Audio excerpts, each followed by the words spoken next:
मैं प्रार्थना करता हूँ मैं प्रार्थना करता हूँ इस वचन को सुनने वाला हर एक जन पवित्र आत्मा से भर जाए।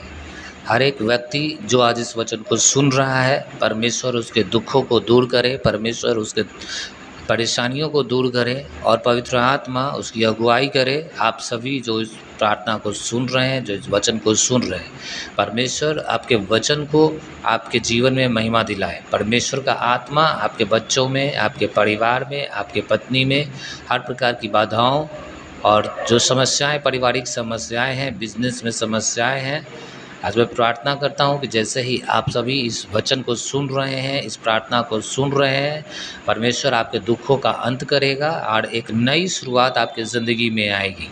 मैं घोषणा करता हूं कि आप प्रभु के वचन पर चलेंगे, आपका परिवार उद्धार पाएगा, छुटकारा पाएगा और शांति और प्रेम और आनंद आपके जीवन का हिस्सा होगा। बेस्ट ब्लेसिंग आपके लाइफ में आएगी, अच्छे ऊंचे स्थान आपके घराने में आएंगे और ये सब कुछ परमेश्वर की महिमा के लिए होगा। हालेलुया। ध्यान रखो कि परमेश्वर का वचन शक्तिशाली है। बाइबल यूहन्ना के पुस्तक में कहता है कि आदि में वचन था और वचन परमेश्वर के साथ था और वचन ही परमेश्वर था। इसका अर्थ क्या है कि पवित्र शास्त्र बाइबल का जो वचन आप पढ़ते हैं, तो आप वचन को नहीं पढ़ते हैं, ये परमेश्वर को आप पढ़ते हैं। अब परमेश्वर को पढ़ने का मतलब है कि आप परमेश्वर के हृदय को पढ़ते हैं। जब आप वचन को पढ़ेंगे तो आप परमेश्वर के हृदय को जान जाएंगे। तो आज मैं आपके साथ दो वचन शेयर करने वाला हूँ। इन दो वचनों को आप डेली सुबह और रात को सोने से पहले और सुबह में आपको डेली सुनिए, मनन कीजिए। निश्चय ही आपकी प्रार्थनाओं का उत्तर आएगा, निश्चय ही आपके दुख दूर होंगे, निश्चय ही चंगाई आपके शरीर में काम करेगी। पवित्र आत्मा आपके जीवन को बहुत आयत से आशीषित करेगा। हालेलुया। तो ये दो वचन जो मैं आपको सुना रहा हूँ, आप बाइबल में अपने मार्क भी कर सकते हैं। पहला वचन जो आज हम लोग देखने वाले हैं और सुनने वाले हैं, वो उत्पत्ति की पुस्तक से है।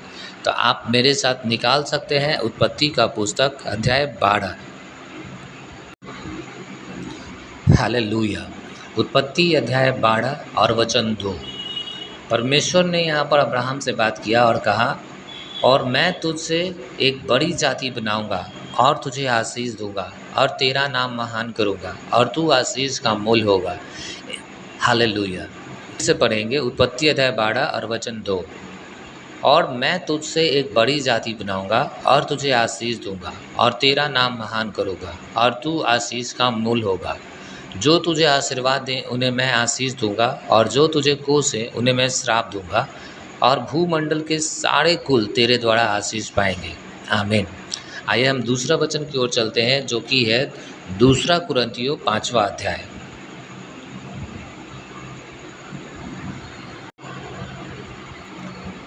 दूसरा कुरिन्थियों 5वां अध्याय और वचन 17। इसलिए यदि कोई मसीह में है तो वह नई सृष्टि है, पुरानी बातें बीत गई हैं, देखो वे सब नई हो गई है। हालेलुया। प्रियो, बाइबल कहती है कि यदि आप मसीह में हैं तो आप एक नई सृष्टि हैं और पुरानी सारी बातें बीत गई हैं और देखो सब बातें नई हो गई हैं। आज मैं बाइबल स्टडी नहीं करा रहा, आज मैं वचनों को आपको खुलकर नहीं समझाऊंगा, लेकिन मैं ये वचन आपको दे रहा हूँ ताकि आप प्रतिदिन सुबह और रात को इन दोनों वचनों को मनन कीजिए और इन दोनों वचनों को जितना अधिक हो सके 15 मिनट, 20 मिनट, आधे घंटे तक अपने मुंह से बुदबुदा करके पढ़िए और निश्चय ही परमेश्वर आपको आशीषित करेंगे, आपका जीवन बदलेगा। God bless you.